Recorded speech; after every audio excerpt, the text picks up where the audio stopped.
Welcome to the podcast that passes poor performance on pop culture. I'm one of your hosts, Darren Duncan, alongside with my best friend, Audie Marsh. We're just a couple of cool cats casually causing some chaos with conversation. We're here to entertain you, not hurt your feelings, so don't blame us.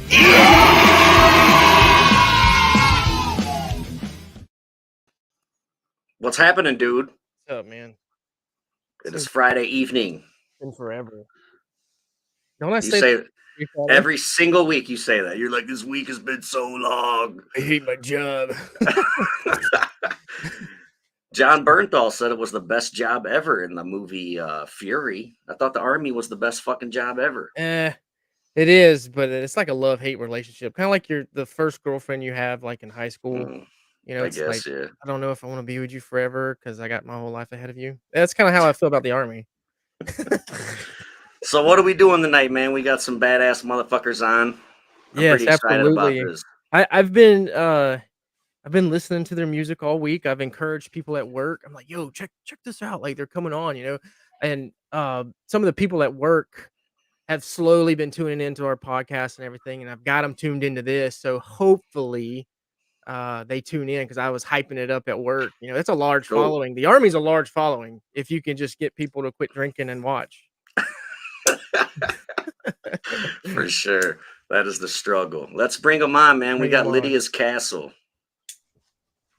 Hey, what's up, guys? What's up? How are Thanks you doing this Friday evening?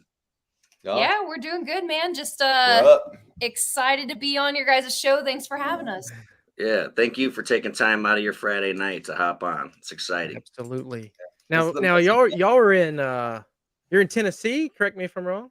You are, yeah, you're right. Yeah, we're here in Nashville, Tennessee. Nashville. I've got an Army buddy that is a highway patrol. I believe he's out there. So if y'all get pulled over, just drop my name. Maybe I'll get y'all out of a ticket.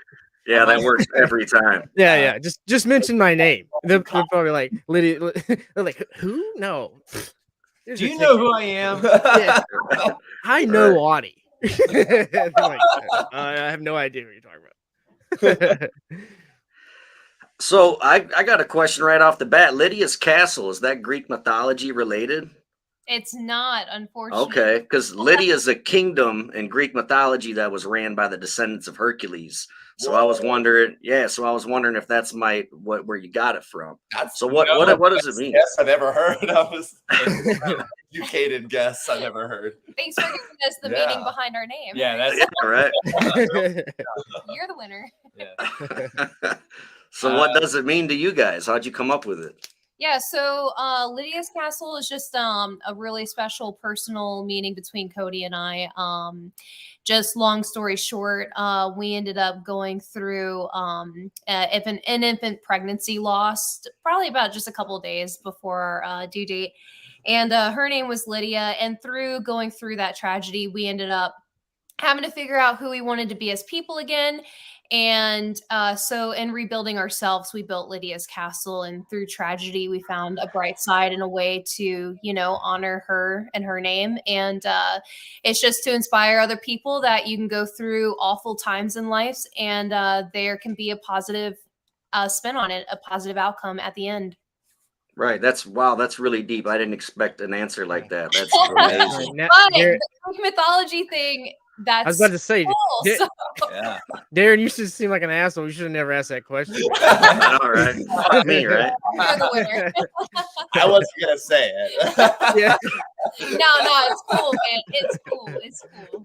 I'm always interested in how people come up with band titles because that's like the first thing bands argue about, Yeah. Like, bands will fucking argue, but it's like the first argument they have is, what are we going to call ourselves? Yeah, honestly, the band name is the hardest part of all. Yeah, you got to get like 5 other motherfuckers to agree to it, Yeah. We just told them what we were naming it. Yeah, it was kind of like him. So, right. Yeah. They're like, oh, we need a bass player. When we when we trademarked it, it was like not in existence. Yeah, so that's another hard thing to have something that's not been taken already. Right. Yeah, we were afraid it was going to be taken because we've had this name kind of floating around for a while. And we always thought like, oh man, someone has to have this name, and then we looked it up and nobody has it, so we Good. we own the trademark completely outright.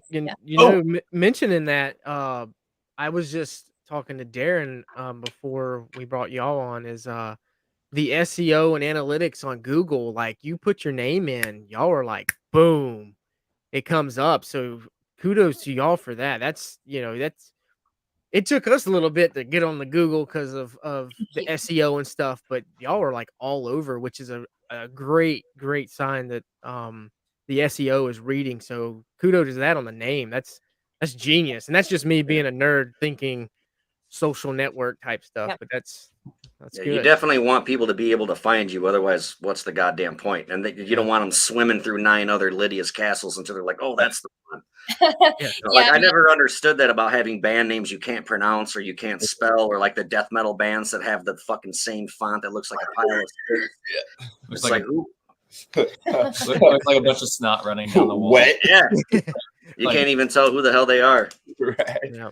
Yeah, someone on social media shared a picture of whatever metal album they're listening to, and I could not for the life of me tell what band they were listening to. I was like, who is this? Dude, I've seen flyers for like death metal festivals, and I'm like, who the hell's playing? There's 30 bands on this thing, and I can't read who the hell they are. Yeah, you can't even make out the names. Yeah. I just watched your new video. It dropped like 20 hours ago, and it was a really powerful video. I love music videos that tell stories, man, and a lot of people don't do that shit anymore. I don't know why. When we were interviewing for directors, we had a couple directors tell us that concept is dead and everybody wants live video, and we were like, no, I don't think that's right. So we found Austin Delamano here in Nashville, and he's an amazing young talent. He's willing to take on any crazy idea that I've thrown at him so far. So, he seems like he's the guy to work with, and he did a great job with this video as well as the other ones. Mm-hmm. He did. Yeah. Do you so was it your idea for that story in the video, and does it coincide with the lyrics, and do you think you guys got the point across? Yeah. So like when Cody and I sat down to really talk about like how we wanted to execute the music video, because the music video is really a tribute to our daughter Lydia, and we didn't want to like highlight that as like the whole music video, but that's what really the song is about. And we just wanted to highlight it softly, but then also like have a story behind it. And Austin really did. We came with a concept, and he really just kind of grabbed it and ran with it and just executed it perfectly. I literally, when Tanya and I were coming up with concept, was just standing. I was pacing in the living room, spouting out just a bunch of ideas for scenes that I thought should fit into this music video. And Tanya's telling me to sit down and slow down. Yeah, I'm like, stop talking so fast. I can only type so fast. He was trying to type out the entire, just everything about it. But we finally just gave a bunch of ideas to Austin, and I gave him a loose kind of timeline of how I feel like it should go. But I feel he took it like 3 steps further than I could have even thought to take it. So he did an amazing job on it. That's all I can say. How do you guys find your actors for your music videos? Do you guys like have them audition, or are they your friends? No, these are all people that we know. Yeah. We cool. try to make a conscious effort of trying to involve our friends and people from the music scene as much as possible. So other people in scenes are actually in this. In fact, the gentleman who plays in Search for You, Rich, how do you say his last name? I've known him for a while. I think it's Crete. Anyways, he plays in a band called Inimical Drive out of St. Louis. They're a really great heavy metal rock band as well. But that's actually his girlfriend, Tara. They've been together for a while. And they also went through a loss and lost a baby as well, baby K. And so we thought that using them was just something really significant and special in a way for not only for us to tell our story, but to really make the video authentic by using people who have gone through this themselves. So using them was just no question. It was like perfect. That's really cool. What's your guys' scene like? Since you brought up your scene, what's your local scene like? Cover bands. Lots of cover bands. No, Yeah. man, there's a good original scene here There too. is, You know, yeah. It's just finding places to play. I mean, let alone ones that pay. You know, Right. the rock clubs here in Nashville. You know, the bigger ones, you want to, hopefully get on with like a national act.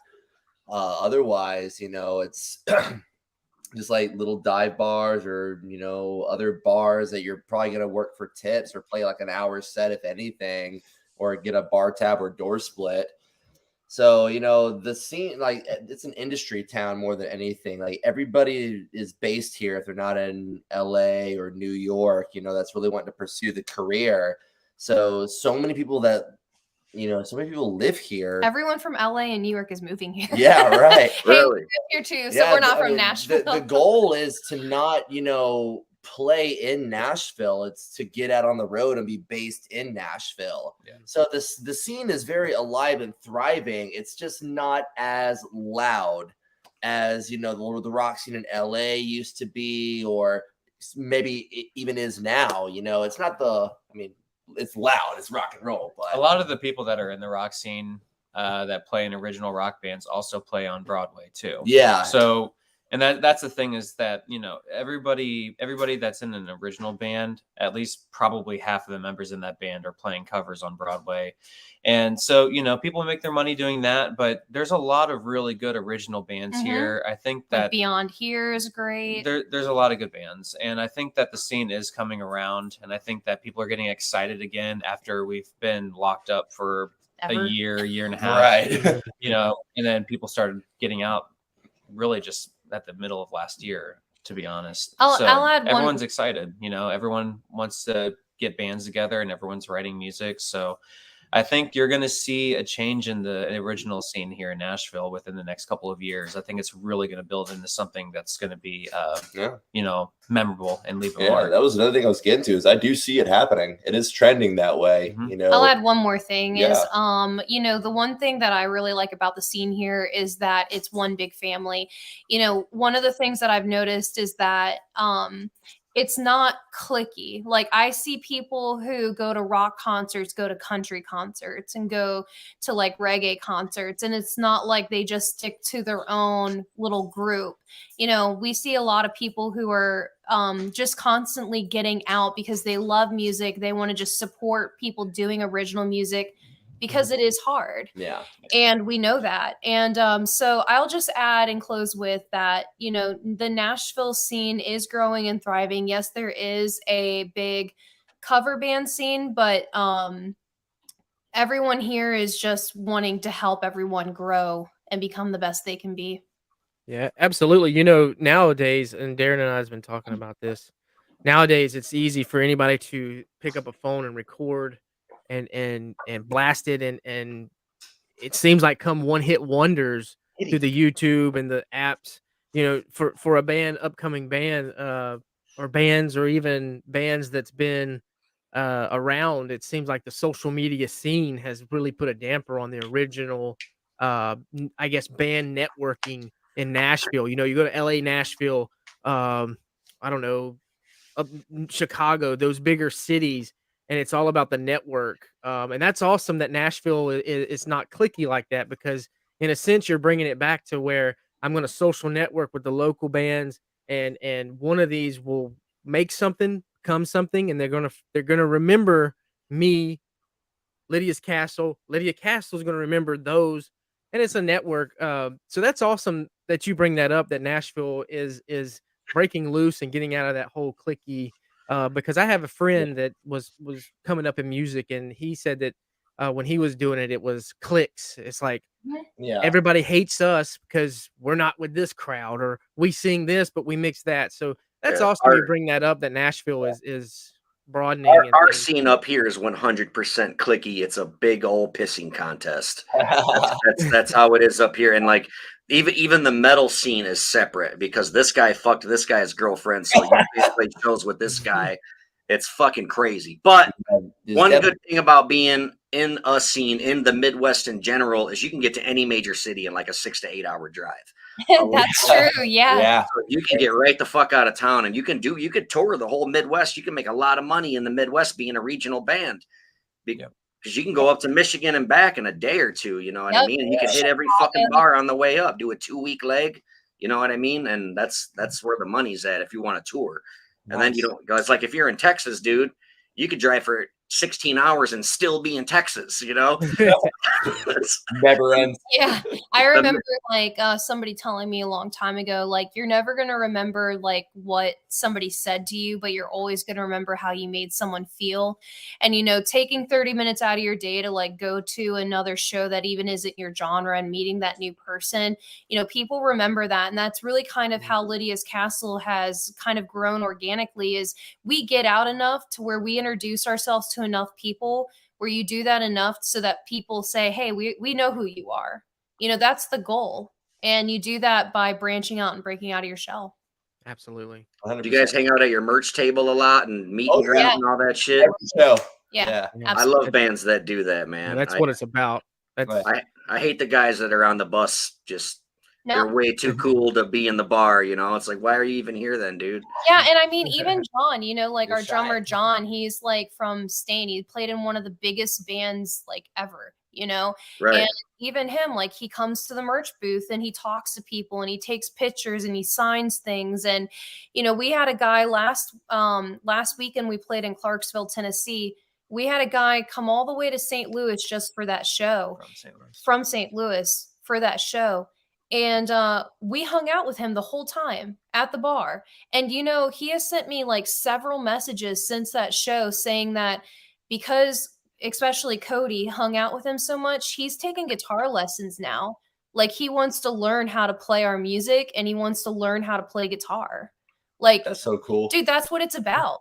That's what our goal is. Like, you know? absolutely. If you can inspire others, I mean, you're obviously winning. You know, it's to me, and I'm not a musician by no means, but just sitting back, I've had friends. My best friend is a musician, and just his humbleness and being humble around the scene, it speaks volume because once you're at a higher level to where it's like, uh, I don't know, someone that's huge that everybody knows, they tend to lose sight of where they came from, you know. And I get it. There's crazy fans and fanatics and some weirdos out there, but just a casual hello on Facebook or like, hey, what's up is enough to bring Yeah. joy to anybody's life. And it's the little things like that, especially in today's world with social media. You know, Audie, I was actually thinking about this today because, you know, the Search for You music video dropped and everybody says, you know, great music video, great music video. And I constantly find myself just saying like, thank you, thank you, thank you. And I was thinking exactly about that today. Like, why not comment and go an extra mile, like an extra step and say, thank you for taking the time to listen to this music video. Yeah. Or I really appreciate you taking the time to write out your review. You know, going the extra, it's just people remember that, you know, Yep. and I think it's so easy as artists to like just get stuck in this cycle of hearing the same compliments and then just responding the same way. But to be humble and not be so comfortable in your responses, like that's huge. Yeah. You know, Humility Oh, goes absolutely. with a smile for sure. I was thinking about that today. Because that little comment will go a long way, and it's good. And Yeah. I'll say this: it's good for promotion because that one fan will be like, "Holy crap! Lydia's Castle said thank you," and then they're like, "Yo, listen to this band; they're the greatest band ever," just because of that one little comment. And the sincere, you meant it. You know, I'm not gonna do it to promote, but you meant it, and that went a long way. That's awesome. I love it when bands do that, and celebrities as well. You know, you get on Twitter and. But I also understand there is a side of the social media in the world that there's some crazy people out there. It's like, wow, like, Well, as a thanks, fan you know. myself, there's nothing worse than meeting a band that you love and they're a fucking asshole. Right. You know, Yeah. like that's like the worst feeling ever, dude. You know, I've opened for a lot of big bands and it's like they were just pricks. What was Yeah, that? What's that saying? Never meet your heroes. Yeah. You know, I mean, that does hold weight, but I found people from all walks of life can be dickheads, or they can be the Oh, for nicest sure. people ever. You know, I've met some extremely wealthy and extremely like well-known people that are just the nicest people I've ever met. And I've met some very, you know, perceptively lowly people that were just assholes. And it kind of goes, both ways with the whole celebrity fan sort of dichotomy there. A lot of times the fan will view the celebrity as bigger than human, and the celebrity will view themselves as bigger than human, when at the end of the day, we're all just fucking people. And, I want our career to go as far as it can, but I don't ever think we will, and don't think anyone should ever lose sight of their humanity and imperfections. And, whatever comes, come what may, just always be real, always be a homie, Absolutely. Right. Yeah, there's this comment here. It says one good comment reaches 10 people, one bad comment reaches 100. That's absolutely true. That is true. Yeah, that is when true. when you do stuff right, people don't necessarily talk about it, but man, when you do something wrong, everybody's Oh yeah. It's like the Absolutely. boss at your job. They never come around and tell you, "Hey, good job last night." They tell you when you fucked up, Yeah. And it's like that across everything, music all the way down to the army. I think it's cool that you Yeah, pay it's like- attention to your YouTube comments and stuff, because I've seen people in fan groups on Facebook freak out like, "Oh my God, the singer of Ice Nine Kills liked my comment," and they're screenshotting it, and you probably made their whole fucking week by doing that shit. So that's We really cool that you comment do that. on literally everything. If you send us a message, we answer. If you comment on any platform, we answer. If you subscribe to our email, we're gonna email you. That's cool. true. You're really quick on that, huh? Very quick. I was like, I'm gonna send this. I just gotta remember to send it to the right one. Oh, I forgot the S. Oh yeah, make sure you get the S there. My bad. That I hope one, you guys one don't- bad mistake just ruined it, huh? You're good. While it's on my mind, you guys keep mentioning military. I want to know if you can just kind of. Sorry if I'm asking a question. Go ahead, man. Are you interviewing me? Yeah, we're military brats. Yeah, we are. so- Really? Wow. Nice. I would love to know just a brief summary of your careers. If you guys both served. So Audie has. I'm currently active duty. I have like 5 years left to finish my 20. Nice. Thank you. And I'm stationed here in Fort Leonard Wood. St. Louis is actually right up the road. So if y'all are ever in St. Louis, I'll send a message because I know you'll respond, and I'll go up there, maybe see y'all. It's 15 years, man, Army, and my whole family's Army. You know what I mean? Like it's a tradition. And it's that's the story of me. And then my best friend that's on the other side here, he's up in Illinois. Illinois. What part? Rockford, Illinois. Okay. Yeah. Nice. It's about an hour away from Chicago, but like the crime is much worse. I've told him that the streets of Rockford was worse than the streets of Iraq I was in. Yeah, and just as much gunfire. Right? Yeah. What was this? I remember I played one town in Illinois. It was like one of the highest fucking crime rates out Maybe there. Rockford. It wasn't Rockford. It'll probably come to me later. But yeah, for what it's worth, thank you guys for your service. I know sometimes you get tired of hearing that, but No, I take it. I thank you for the support. That's awesome. Y'all are Army brats. I say that because Actually, Navy. Okay. Yeah, my Okay. dad did 20 years in the Navy, and your Awesome. dad did what, 30, 32 in the yeah. Army? Oh 32 wow. and a half. So your father was probably what, an officer if he did like 30? No, he was sergeant major when he retired. Sergeant major? Okay. Yeah. My brother's active duty right now. He's staff sergeant up in Alaska. Okay.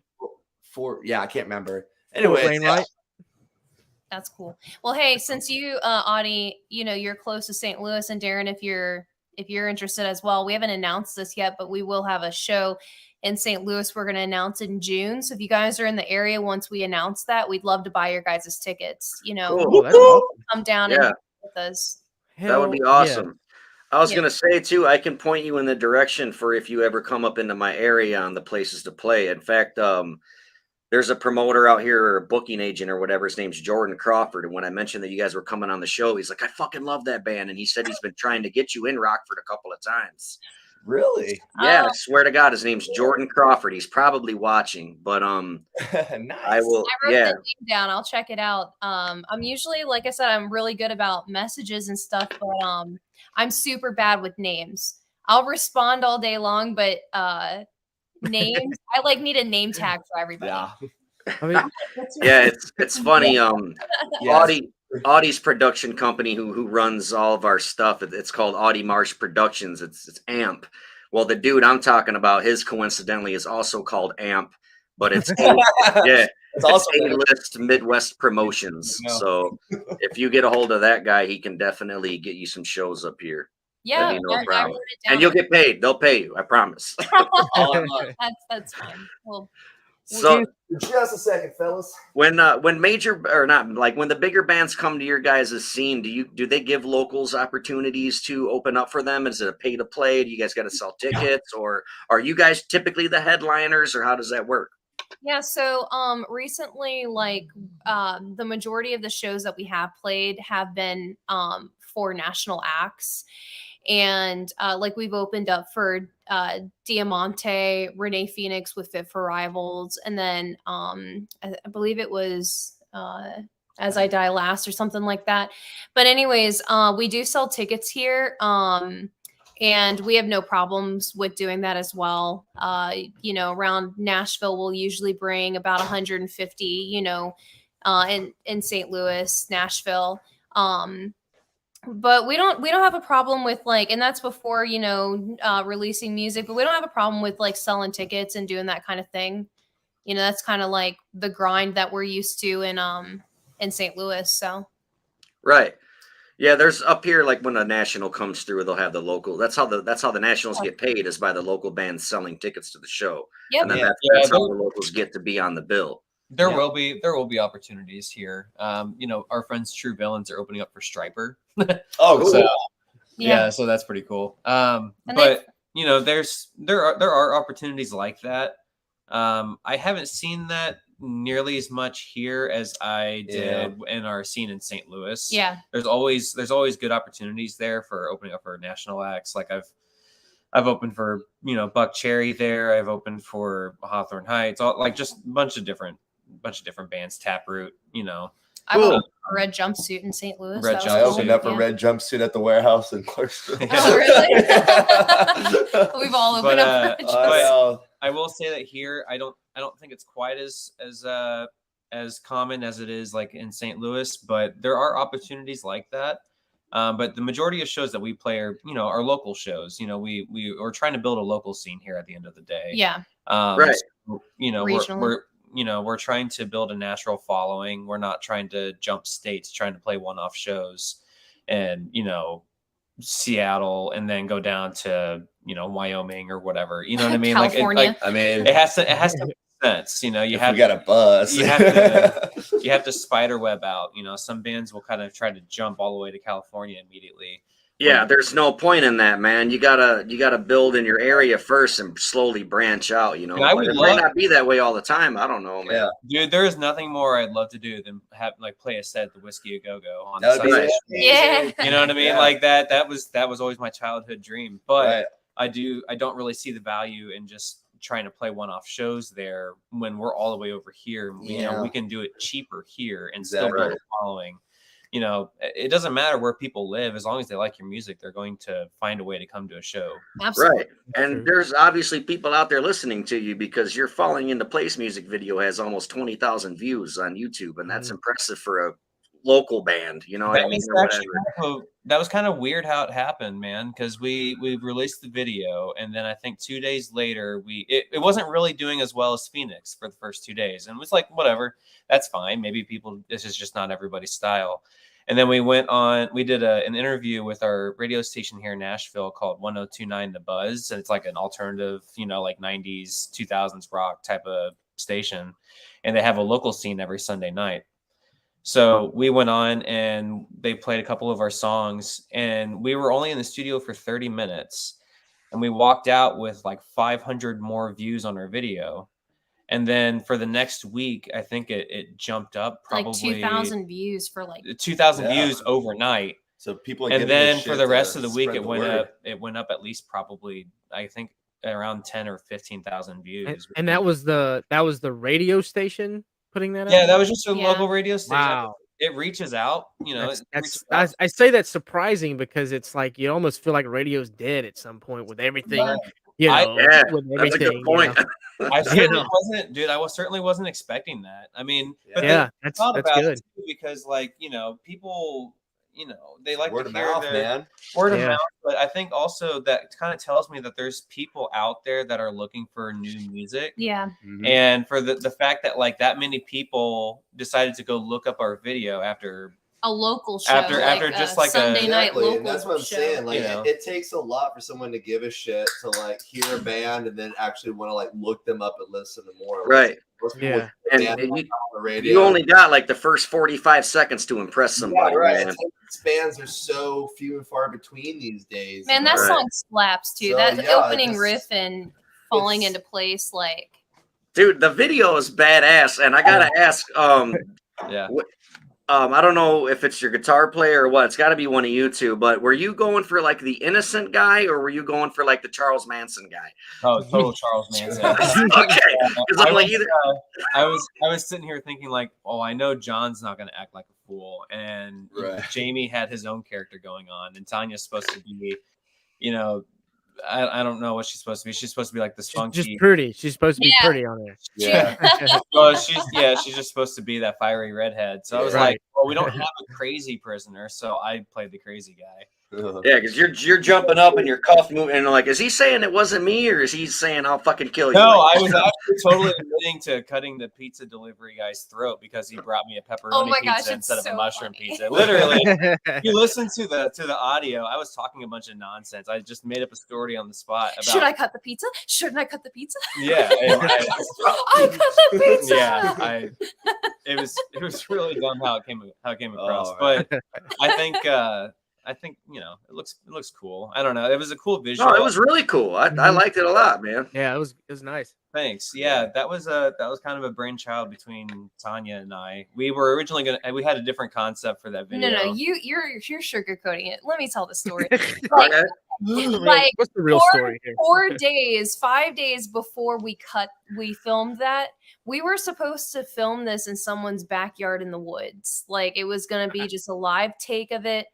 We're like sitting on the couch eating dinner. I'm like flipping through my phone. I come across this prison set. Now it was like a little bit out of our budget, but I talked to the guys and we planned that whole thing in like 4 days. We filmed it in 6 hours with 15 people. So I don't know, like pulling that off and how good it turned out. I think we were all just like, this is crazy. It turned out, yeah, pat on the back, like You kicked ass. So how'd you find this prison set? What do you mean by that? They went to prison. how did I find it? Yeah, like what do you mean this prison set? Like how did Yeah, you find? so, Like, I like, don't there's, understand. There's like places in Nashville that you can like rent out sets. Okay. like for movie movies and sets, stuff. So Yeah. like this place, I don't know if I'm allowed to say their name on here. I'm sure they wouldn't mind the free promotion, but it's Exposure Warren box. Studios in Nashville.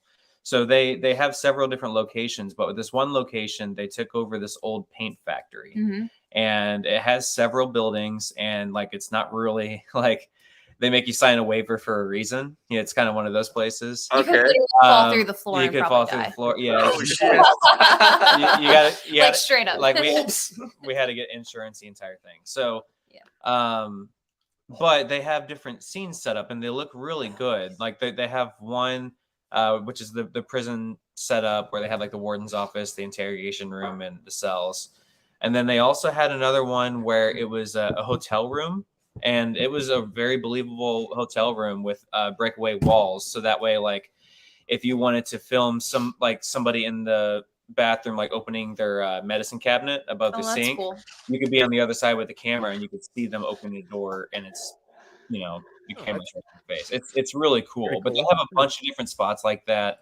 I think a lot more bands around here are getting turned on to that Yeah. studio, because I've been seeing more and more bands using them for their videos. They got what is it, like a hospital scene kind of set up, Oh, that's neat. which is kind of cool. Yeah, they have it Um, really honestly anything that you need is pretty much there.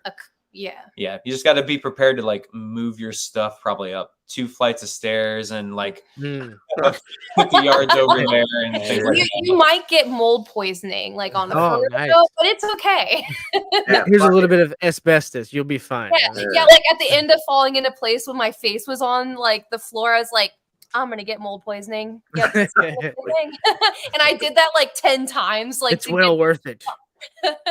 No, but he was Warren, I think is actually his name, but he's really good to work with, and he you know, as long as you say, do what you say, and you clean up your stuff after it's done. He's cool, man. He's a good guy to work with. I could recommend him to anybody. Yeah, it's pretty cool. I've always wanted to know what went behind the scenes of, because what we see on YouTube and movies and stuff is not like what it really is when you're filming it. So that's pretty cool to see that if a person owns a bunch of land and all these sets, they're definitely doing something right. And the quality and that makes for y'all, it makes the quality of the video. If you can broaden your horizons as far as like finding areas to do it and not like some bullshit like backyard where it's like you see someone's fences and trailers and stuff. Yeah. And I say that because the quality of the video is what's going to sell the music in a sense. If a band is doing music videos, it's like, what are they bringing to the table? Is it going to be some shit show? Obviously, Lydia's Castle, the quality, like it literally on my phone, and I'm not going to sit here and toot y'all's own horn, but I'm going to sit here and toot y'all's own horn. Like it brought the HD out in my phone. I was like, holy crap. Like this looks really freaking good. I was like amazed at some of the videos that y'all put out. I'm definitely going to throw some links up after we do this podcast, because the ones that are listening, I'm going to get them in tune. They need to watch some of y'all's videos, and the quality is amazing. So shout out to Warren, you said? yeah. I would definitely use them more. Yeah, definitely. He knows how to do it. So he's got it set up. Yeah. He's the one who provided the warehouse and everything. Austin Delano. Yeah, y'all keep doing it. Keep using them. And whatever camera y'all are using to film, that's freaking amazing too. Yeah, it's awesome. Austin's the man. His Lighthouse Studios. His SEO isn't as good as ours, but like you can find Austin Delamano anywhere. There's like 1 million Lighthouse Studios. But yeah, we were just like, if we're gonna spend the money to actually like hire Austin to bring him in to shoot this, I was like, we need to keep doing things that is going to make us stand out, and we need to take risk. And we took a risk on doing that. It's not something that you've ever I've never seen a band do anything like that before. I've seen bands do like prison stuff, but like not this kind of like storyline. You know what I mean? Right. Yeah, I get it. And I was like, every band does. Not every band. I should take that back. But like there are a lot of bands that like will take the cop out route because it is the cheapest option. But for us, like, even though we had to scrap up some extra money, we just wanted to make it like worth our time, and it looked like everyone loved it. So music videos are where it's at for me personally. Absolutely. Like Me I will too. sit up all night drinking beers and watching music videos. I don't put on CDs anymore. yeah. I got my phone in front of me, and a video will make you cry, dude. Like if it's the right video. You ever seen fucking November Rain by Guns N' Roses? Jesus Christ, I still cry to this day. Right. That's the one thing that I've noticed with analytics, with streaming services and YouTube. Video is where it's at. Yeah. We've certainly had the best response on YouTube. Yep. I think it's people can see you. It's like authentic. It's a video. Yeah. It tells the story to the music, For sure. And it's crazy we talk like this as if it's new, because MTV's been out for a long time. VH1. But MTV is nothing but ridiculous now, so we have to resort to what we're doing now. Like YouTube, was it Vivo? I think it's Vivo is one of them. Music is a universal language. You can show a song to 10 people, and 10 of those people I think the song's about this. I think the song's about that. And then you watch the music video and you're like, holy shit, all 10 of us were wrong. Or sometimes the video has nothing to do with the lyrics or whatever, but I love a video that'll tell a story. I'm a sucker for that shit, man. Especially if you do like part 1, part 2, part 3. If you put a couple of parts in there, I fucking love that shit. I think I'll fill you guys on one more thing real quick. You know, because we are about taking gambles. We're big gamblers. We take risks. And if you notice, like in each video, it's less and less of us, you know, like in Phoenix, it was like a 50-50 split of storytelling and band, right? Actually, it was like 75% band, 25% story. And then you go into Falling Into Place and it's like, we became the story. Well, Search for You is completely different. It's like 10% band, 90% concept. 90% concept. Thanks for doing the math for me. You know, like, and you don't see that. And, you know, a lot of people were like, wow, you don't want your instruments in it. You don't really want the band in it. We were like, no, we're going to do something completely different. Like, we want the story of this song to be the forefront of it. So. Well, it paid off because it Yep. hasn't even been up 24 hours and you almost have 1,000 views. There's like a little over 700. So I haven't checked. Cool. I haven't checked. I haven't been paying attention either. I cry every time I watch it. So. Yeah, you need a box of tissues for sure. And I don't cry. Like the first time, like we watched like the final pressing of the video before it was released, I was like, it's good to see your work come alive. Yeah, it gets definitely. So I got a generic question, but it's one I always like to ask musicians because I always get a different answer from everybody. But like, why do you do what you do? Why music? Why not fucking soccer or fucking anything else? You know, why do you make music? Sure. I'll go first. For me, as just the front person of a band, I feel like out of all the members, you really kind of have an opportunity to do a lot of good in the world because people, not only do they look up to you, but through your lyrics, you're able to really talk about your stories and to kind of help navigate and guide people through hard times. And that's kind of like my purpose is, you know, Phoenix is about bowling, Falling Into Place is about becoming the person that you really want to be. Search for You is about going through a loss. We have another song on our EP called Fading Away. And it's pretty much about, you know, overcoming somebody who's tearing you down. And then what comes around is also another like good karma. You put in good karma, you get back good karma. You know, what comes around goes around. And so I feel like talking about real things in these lyrics and helping people out, that's kind of like, that's my goal. And then aside for that, just one more thing is, you know, sharing my story about Lydia. There's a lot of women who go through losses and they feel very isolated, like they can't talk about it because it's like a taboo topic. And so when we get on podcasts or radio interviews or we talk about, you know, the band or what have you, we openly discuss about, you know, going through our loss. And our goal is to, you know, my goal as a front person and as a woman is for other women to know that they're not alone. You know, I think that's so important to share. So that's why I do what I do. So Cody, I mean, I'll go next if you want.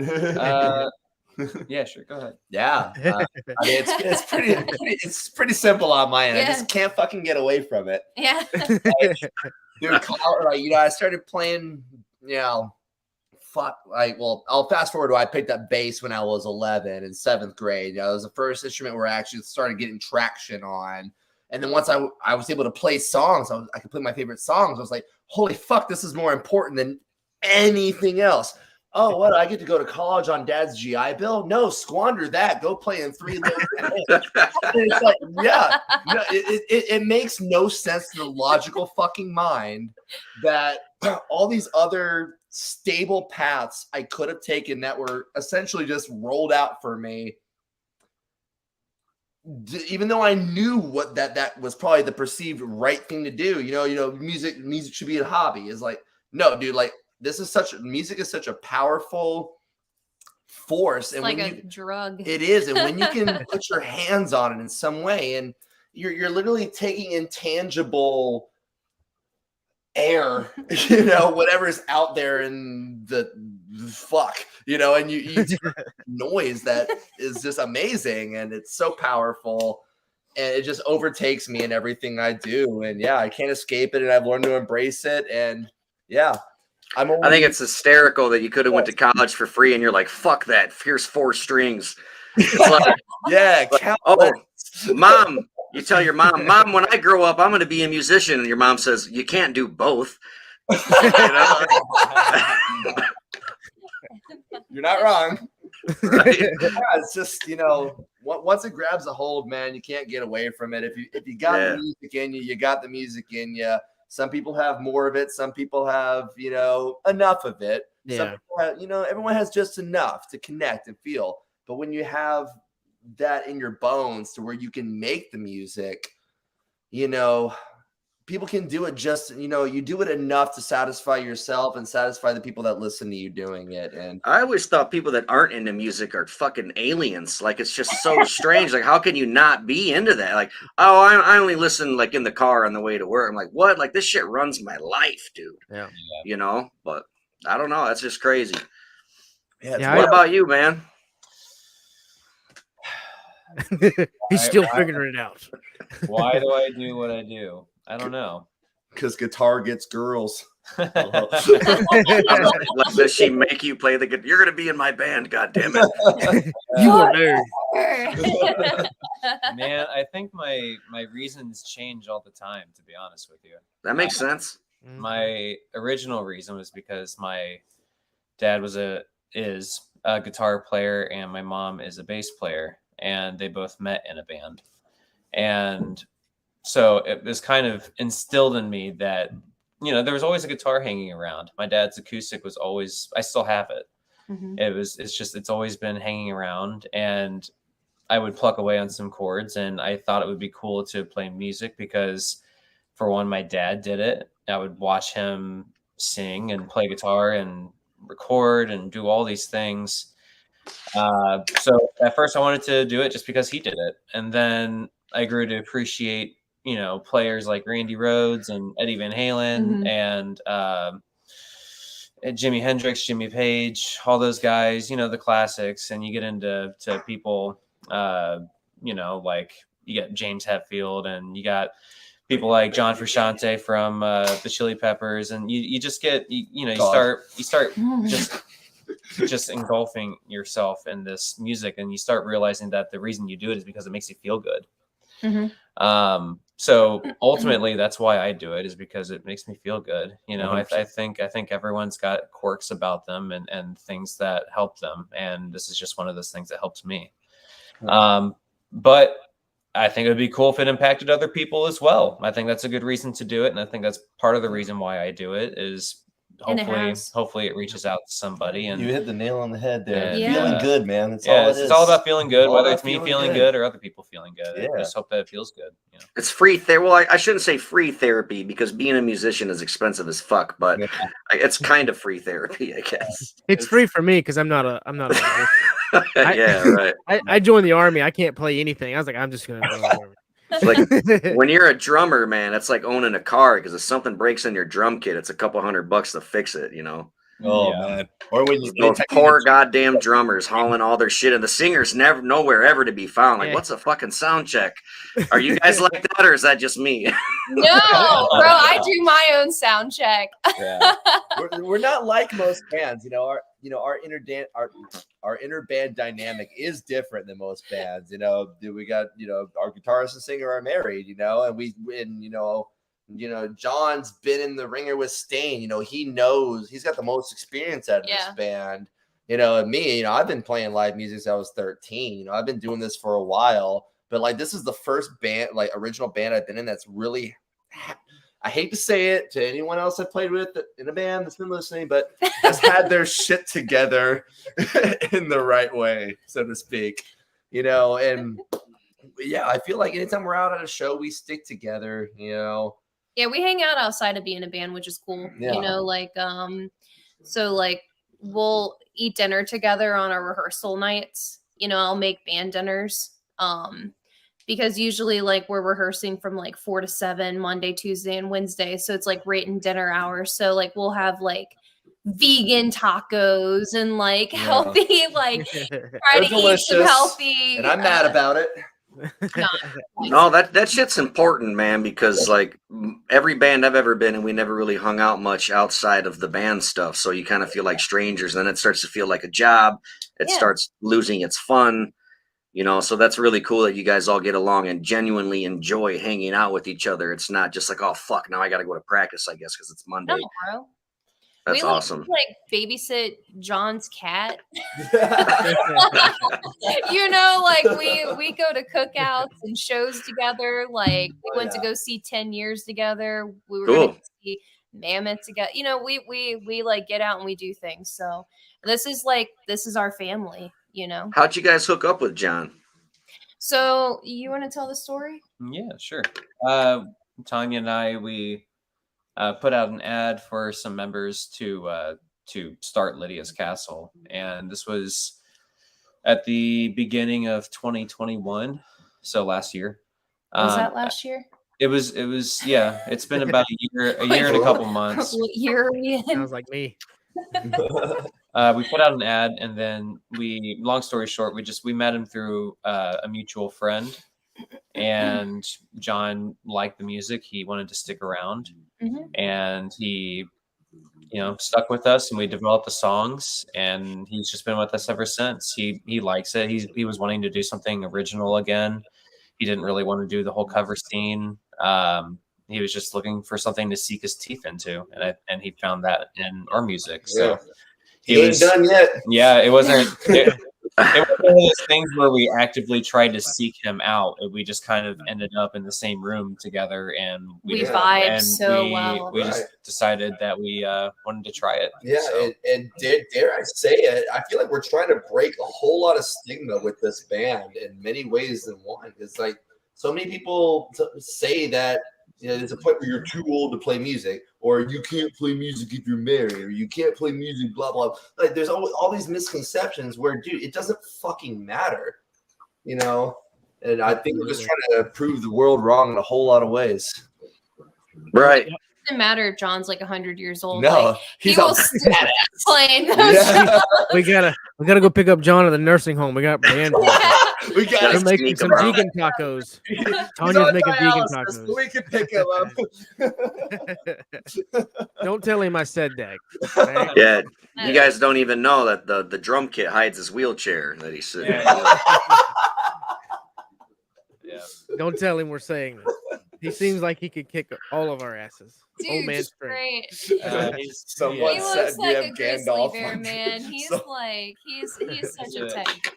He is. He's one of the nice. He's such a nice guy, man. He's such a real fucking good man. He is amazing. He'll tell you what's up, man. But he's just got the warmest heart you'll ever meet. Yeah. I got pretty drunk last night watching your guys' music videos and preparing for this episode.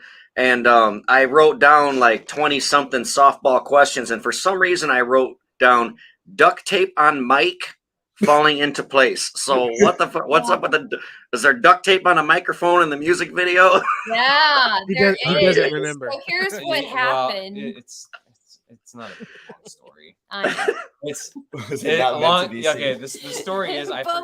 The story is I forgot to bring an extra long cable for her. Okay. So she was going to be playing, normally a cordless mic is not a big deal unless the mic is supposed to be corded. So I was like, I'm going to look really stupid. So I found this old. Nobody will notice. It's fine. You noticed. Clearly. Drunk. He's all drunk. Right. Is that tape? I found this guitar cable and I duct taped it to her. Oh no, that's fucking hilarious. That's awesome. I was like, they can't tell the difference. People duct tape their microphones all the time. So. Oh yeah, for sure. Yeah. That's what I assumed it was. Like, oh, it was probably crackling, but I'm like, no, it's a fucking music video. They're not playing this shit live. It gives you more of that prison vibe. I had to attach a cord to it somehow. That's fucking hilarious. Yeah. That is awesome, man. Yeah. Yeah. Well, we've been live for about an hour. Do you guys have any closing statements or anything you guys want to talk about? You guys on Spotify or you on tour? Anything you want to promote? Yeah, you got merch. What's going on? Yeah, I was just curious, like, what else do you have written down? Just like softball questions. If you want, we can go through them. Yeah, let's do it. All right. One of them was, what's your favorite setting for a show? Do you like the smaller venues, the bigger venues, the packed crowds, small crowds? What do you got? Indoor, outdoor? Small to medium-sized venues and packed crowds. Yes, that's awesome. More bodies, more energy. I like to be as close as I can to the people. Yeah. Right. No, that's very cool. Another one was, did any of you guys take any lessons to learn your craft, or are you just kind of natural at it? Nope. Yeah, One day I just got really pissed off and found out I could do that thing with my voice and was like, cool. Yeah. Well, this is cool. I've never taken a bass lesson in my life, but I went to college for music ed as a percussion major, oddly enough. So I did take like private lessons and percussion and ensemble, But just not bass. Just not bass, but just everything I learned in music theory, it translates, And then you. I've taken like a total of maybe 2 months worth of lessons, and that was in the middle of me already learning how to play guitar. So Yeah. It seems like so for you, it's like a tradition. Just the way you told us earlier, the whole family has been nothing but I've tradition, just so- always Family there's always tradition. been a guitar around. I've always understood how it worked. It was just a matter of me just putting the names to the faces essentially, and I figured it out. I'm left-handed, so that ruined me from the beginning. I would never be able to learn. Well, what was Jimi Hendrix's excuse then? Yeah, It was like the 70s. Lots It was of the 70s and a lot of drugs and stuff. One question I wrote, you got a song called Phoenix, and how does the actual like the creature itself, Phoenix, like how does that pertain to you in your personal lives? Fuck bullies. Well, the Phoenix, it's in essence, it's rising from the ashes. Right, becoming new, right? Yeah. It's finding your new identity. There's only so much you can do in a life where you've experienced a lot of heartache or just a lot of troubling times, and eventually you take all of that internally and then you transform yourself into a person. All of us are constantly transforming, continuously through all the experiences that we go through in life. So if the Phoenix is basically it's just resemblant of that. Basically, it's just constantly improving or constantly renewing yourself. No, yeah, I totally get it. That's an excellent answer, man. So, what are your what's your ultimate goal with Lydia's Castle? I mean, I feel like our goal And is. if you have short-term goals along the way too, please feel free to elaborate on them. Short term, I think we want to build a regional following. Try to cover as much area as we can, like within the immediate states around us. And then long term, man, that's just kind of like up to the people. Yeah, I mean, it really is. Yeah, it's up to whether people like our music and want to support us or not. Yeah. And I think time will tell that. So yeah. But as far as we can take it, that would be great. Yeah, I don't want to work anymore. Yeah. Right. Yeah. Doing both fucking sucks, man. It's like one or the other, dude. I don't know if you guys ever heard of a band called Super Bob. Yes. I've never. I've played. Dude, those are my fucking guys. I've been playing shows with those dudes for like 9 years, and they're not a band anymore. Oh, But, really? Yeah, those dudes were playing like 120 shows a year, working 40 plus hours a week, and it's just like, but not anymore. Then they went full time, but they were completely independent. They've been as far as West Texas touring and everything, and they were 100% independent. They're like, fuck the labels. But then, they started having kids and Super Bob. They're fucking amazing. The singer, Matt Santoro. Yeah, fuck California. Yeah. Dude. Matt Santoro's been in our podcast twice. He's a real good friend of mine. I love those fucking dudes, but I figured they'd be in your area because they tour all over. So I'm like, these guys, one of them at least got to fucking hear a Super Bob. Yeah, I've played on the same bill as them 2 or 3 times. I grew up in Clarksville. There's okay. We played at the warehouse there last week, and I grew up cutting my teeth in that bar. I was underage drinking in that bitch since I was 17. I can say that because they're closing in August. Fucking sucks, but I was gonna say, we're live, right, brother? Yeah. You're not playing there anymore. It's bittersweet, but it is what it is. But yeah, I love those guys. That's awesome. Fucking A. Do you guys got any closing statements though? Like, yeah, anything you guys want to talk about? Anything you want to promote or? Yeah, the only thing I would like to say is we're playing in Louisville, Kentucky on actually tomorrow. Oh shit! Tomorrow. Yeah, we're playing. That is tomorrow. We're playing at a place called Club Nirvana. But then we also have our EP release party. It's going to be on May 7th at the End in Nashville, Tennessee. We're playing with our good friends Voltage Hawk and True Villains.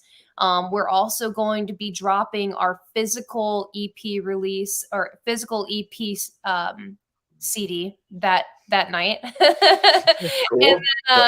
And then we're going to be releasing the digital copy on June 4th. So if you do come to the show, you're going to get we're like making these like old school 2000 like CDs, like pull out liner notes, like lyrics, pictures. Oh, that's where it's like, at.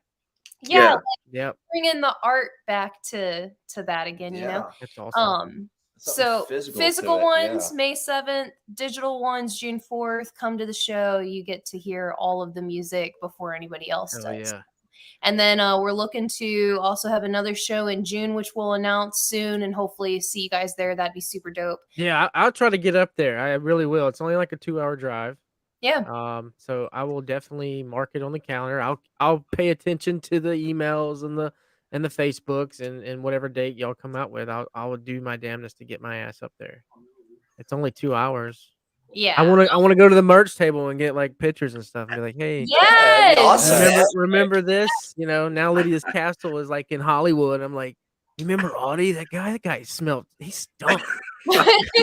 Well, get some merch. We make all of our merch in house as well. So Awesome. Cool. Absolutely. no, we do the I'll printing definitely- and all of that. So but those are the two main things that we got going on right now. We're working on some more shows, some more dates, some more music videos in July and August. But you know, the goal is to just keep pumping out content, keeping that SEO up, and just Absolutely. staying in front of people's faces. So You got a website or something? I was gonna ask, where can like Yeah. someone from out of state get a shirt or something like that? Yeah. Your yeah, merch. so you can go to lydiascastle.com for Okay. all of our merch, tickets, music videos, photos, behind the scenes photos, social media accounts, stream accounts, like anything you want, you can go there. So, and like I said, if you message us, we respond. So we appreciate the people who take the time to reach out. So Cool. I'll definitely be pushing your music going forward. You guys are very awesome. It was really fun to talk to you guys. This did not feel like a job at all. This was yeah, this is cool, man. I had a lot of fun. You guys are more than welcome to come back in the future if you'd like to. And I will definitely be showing off your music videos and things like that to all my friends. I got a whole big scene. I got two of my buddies from two separate bands that are in my pool table room right now that I'm gonna, as soon as I get off of here, I'm gonna be like, dude, you guys gotta check out this band that we just interviewed. Yeah, that's what's up. Yeah, thank you guys. No, it was cool hanging out with you. We Absolutely. appreciate your guys' time, and again, hopefully we can see you in St. Louis, and if not, maybe we'll do a show up in your area. That'd be sweet. Yes, we'll stay in Awesome. contact about that. I definitely have a few venues you guys can play at, so Heck yeah, man. Love it. Cool. we'll make it Awesome. happen. Well, thank y'all for coming on. Darren, Yeah. Audie, appreciate it so Yep. much. Yeah, Yep. thank you guys. Amazing. Glad to have y'all. And again, in the future, y'all want to circle back around, talk about some new albums y'all are dropping. Feel free to reach out. Yep. Y'all are friends now. That's the way it works here. Yeah, it's Y'all official, friends. man. You know? I hug you, but there's an internet delay. so- Whatever. All right, we'll see you Right. guys around. You guys take care, man. See You y'all too. later. See you later. All right, bye. Right on. That went Forward. extremely well. That was a lot of fun. Yeah, I definitely, meeting new bands that you're just not too familiar with, and then bringing to the table the humbleness, dude. That's where it's at, man. Yeah, 100%. Regardless of what you do across the board, be fucking human and don't put your ego on top of a fucking, a pedestal and talk down to people and Right. that's awesome. I see this band going a long way. I really Me do. too, 100%. Yeah, And they're genuine and they circle. They create their music around their personal experiences. yeah, and man, that's that broke really my neat. fucking heart when they told me what their band Yeah, meant. I that's was crazy. like, That took a lot of balls to be like, yo, we're gonna call it this. You know what yeah, I mean? and Like, I was like, I don't know. I wanted to be like, I'm so sorry. Like that Yeah. is terrible. Nobody should have to fucking go through that. And I was worried how the rest of the interview was going to go. I'm like, God Yeah. damn, because This now I went have dark. that on my now I have that on my heart, and I'm like, Yeah. fuck, But no, that was cool. I was worried going in because I'm like, man, I don't know much about these guys. This is going to be a hard fucking interview, but they made it really easy. They were a lot of fun. Very, very. Yeah, I enjoyed it. It's probably one of the And best their ones fucking yet. music videos kick ass. Their music is fucking cool. I'm really happy about this. That was a great episode. Absolutely. I want to have them again in the future. I feel like Yes, most definitely. they'll come in and bring something else to the table. But that's it, dude. This was fun. I love you, man. This is Love you too, the brother. highlight of my week. Yep. This is what makes me do what I want to do. It gets me out of slumps. It's very therapeutic. Therapeutic. But Therapeutic. therapeutic. There you go. Awesome. I'm at it. All right, brother. Anything else you want to add to this? No, I'm gonna get out of here because I All got right, two dude. buddies over here waiting on me. I'm gonna kick the shit out of them in Super Nintendo, and I'm gonna get fucking hammered, and it's gonna be great. Sounds like a good night. Please check out our Patreon. Thank you to all of our patrons. I must give them a shout out. Absolutely. Let me get my list of patrons here. It is Ben Newman, Number Juan, Chandra Daler, Ryan Merriman, Brent Kopaka, Tara Myers, Paul Tonkovich, John Bailey, Kaylee Jellick. We have t-shirts and koozies now. Please holler at us for our super fucking awesome Don't Blame Us podcast t-shirts and koozies. Did you mention Ryan? I did say Ryan. Ryan Okay. Merriman. Yep, I totally did. And also, yeah, just hit us up for shirts. And next Friday, our topic will be true crime in the Chicago area. So we will be talking about H.H. Holmes. We will be talking about, was that Chicago?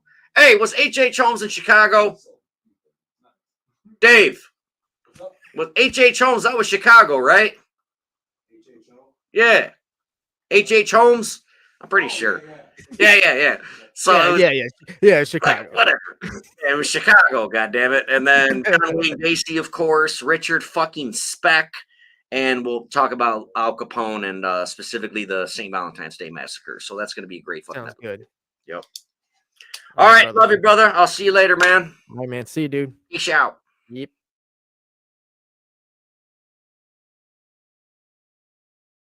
Thank you for tuning in to our little Passion Project podcast. Remember, we go live every single Friday night, same damn time, same damn channel. So if you miss it, don't blame us.